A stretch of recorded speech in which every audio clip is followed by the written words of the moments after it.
예, 구로울의 윤건영입니다. 오전 질의가 마치 문재인 정부 국정감사장 같았습니다. 현 대통령이 윤석열 대통령이 아니라 문재인 대통령인 것 같았습니다. 아무리 급해도 전 현직이 헷갈려서는 안 된다는 생각이 들고요. PPT를 한번 봐주시면요.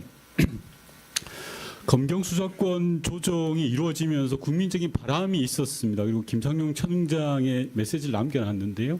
저는 오전에 청장께서 하신 말씀이 대단히 인상적이었습니다. 경찰의 정치적 중립은 경찰이 지킨다라는 말씀이셨습니다. 청장님 뒤에 앉아 계신 제복 입은 경찰들이 당당한 경찰 그리고 자랑스러운 경찰이 될 수 있는 힘은 용산에 있는 것도 아니고 야당에 있는 것도 아니고 여당도 아닙니다. 오로지 이 청장님을 비롯한 경찰 여러분들이 그 힘을 가지고 있다라는 말씀 드리고요. 경찰이 정치적 중립성을 지켜나갈 때만이 경찰이 국민의 경찰로 거듭난다라는 말씀을 드리고 싶고 오늘 오전에 많은 의원님들이 그런 질의를 하신 것 같습니다. 이와 관련해서 제가 몇 가지 사례를 들어서 청장님하고 토론을 해보고 싶습니다. PPT 다음 넘겨주십시오. 다음이요. 언론사가 두 개가 있었습니다. 하나는 한동훈 대표의 개인정보 유출 혐의로 고발된 지 고작 한 달 만에 언론사 압수수색이 들어갑니다. 또 다른 언론사는요. 허위 보도로 고발됐습니다. 노동자가 분신 방조했다는 기사를 작성해서요. 그런데도 열렬히 넘도록 고발인 조사를 안 하고 있습니다. A 언론사는 MBC고 B 언론사는 조선일보입니다. 경찰의 정치적 중립성이라고 하는 것은 진보와 보수를 떠나서 엄격해야 된다고 생각합니다. 청장님이 동의하십니까? 동의합니다. 네. 그 다음 페이지 넘어가 주십시오. 오전에 나왔던 질의입니다. 의혹 당사자는 9개월째 피고발인 조사 한 번 없습니다. 그런데 공익을 제보했던 제보자는 신고 접수 18일 만에 압수수색을 받았습니다. 청장님 이게 공정한 그리고 정치적 중립을 확보했다고 생각을 하십니까? 제가 오전에 보고 드린 대로 네. 이거는 지금 갈래가 두 갈래라서 네. 그 결과로 네. 보시면 알겠습니다. 예. 그 결과를 지켜보겠습니다. 제가 예. 그러면 오전에 이슈가 되었던 문다희 씨 음주운전과 관련해서 한 가지만 여쭙겠습니다. 혹시 청장님은 사고 직후에 바로 보고를 받으셨습니까? 예, 저는 사고 직후가 아니고 예. 그날 오후쯤에 서울청장으로부터 지휘 보고 받았습니다. 언론 보도 이후에 보고를 받으신 거네요? 보도 직전에 보도 직전에요? 예, 저는 음주운전 자체는 뭐 어떻게든 용서가 안 된다고 생각합니다. 죗값을 치르는 게 맞습니다. 다만 대통령이 아끼는 사람의 음주운전과 전직 대통령의 음주운전은 같은 전직 대통령 전직 대통령이 아는 사람은 같은 값이어야 한다는 말씀을 드리고 싶은 겁니다. 문다희 씨 경우에 이번에 2024년 10월 6일 날 오후 2시 58분에 오전 2시 51분에 적발이 되었습니다. 청장님 얼마 만에 언론 보도가 이루어지시 아시죠? 그날 오후 한 7시경으로 아닙니다. 정확하게 2시 58분에 첫 보도가 있었습니다. 12시간 안 걸렸습니다. 제가 역으로 여쭤보겠습니다.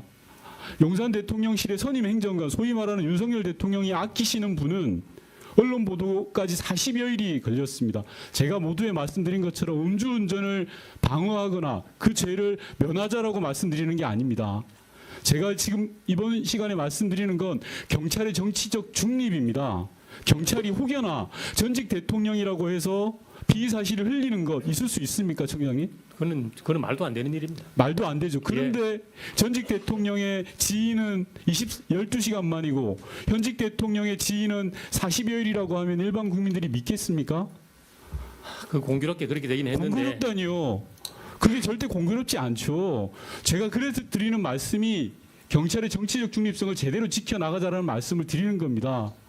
12시간 만에 나가는 것과 40일 만에 나가는 건 천지 차이라고 저는 생각을 합니다.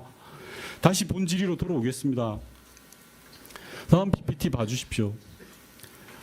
김모 의원 같은 경우에 지난 지방선거에서 16억 원을 축소 신고한 의미로 고발이 됐는데 압수수색 없이 5개월 만에 무혐의 처리가 되었습니다. 반면에 오른쪽에 보시면 총선에 13억 축소 신고했다는 혐의를 받고 있는데 압수수색 소환조사 다 당하고 검찰에 송치가 되었습니다.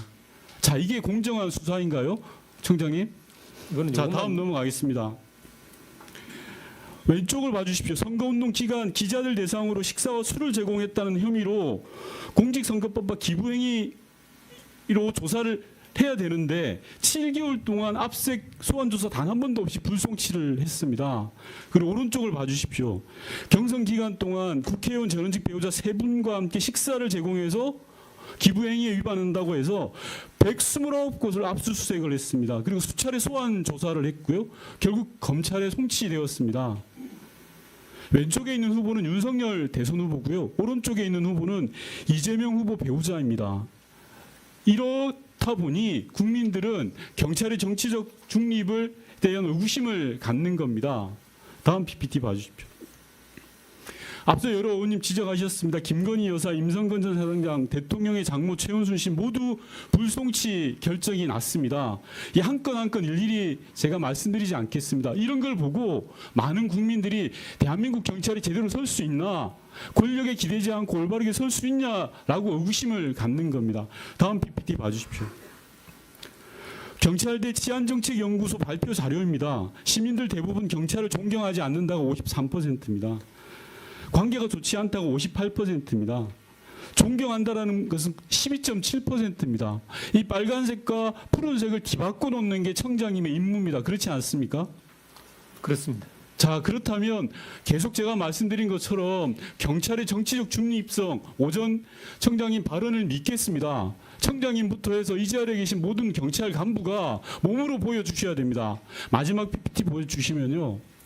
경찰이 국민의 신뢰를 잃으면 경찰 자체가 없어집니다. 지금 경찰이 서야 할 곳이 어디겠습니까? 권력이 있는 곳이 아니라고 생각합니다. 국민 옆에 서 있어야죠. 그런데 지금의 경찰의 모습은 권력 옆으로 기운 듯해서 걱정입니다. 이 부분에 대해서 청장님을 비롯해서 뒤에 제복 입으신 우리 간부 여러분들께서 국민들 옆에 서 계시기를 간곡히 좀 부탁드리겠습니다. 이상입니다.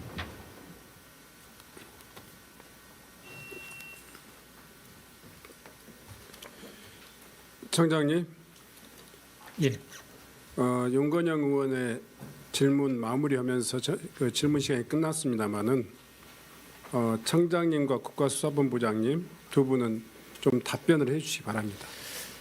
존경하는 윤건영 의원님의 그 질의 내용을 제가 정말 무겁게 받아들입니다. 정말 경찰이 기대할 곳은 국민이고 경찰이 정말 바라봐야 할 곳도 국민입니다. 저부터 약속을 드리겠습니다. 윤건영 의원님의 지적이 아니라 국민들의 지적이다 이런 생각을 가지고 임해주시기 바랍니다. 수사본부장님. 예, 의원님 말씀 명심하고요. 어쨌든 경찰 수사가 이제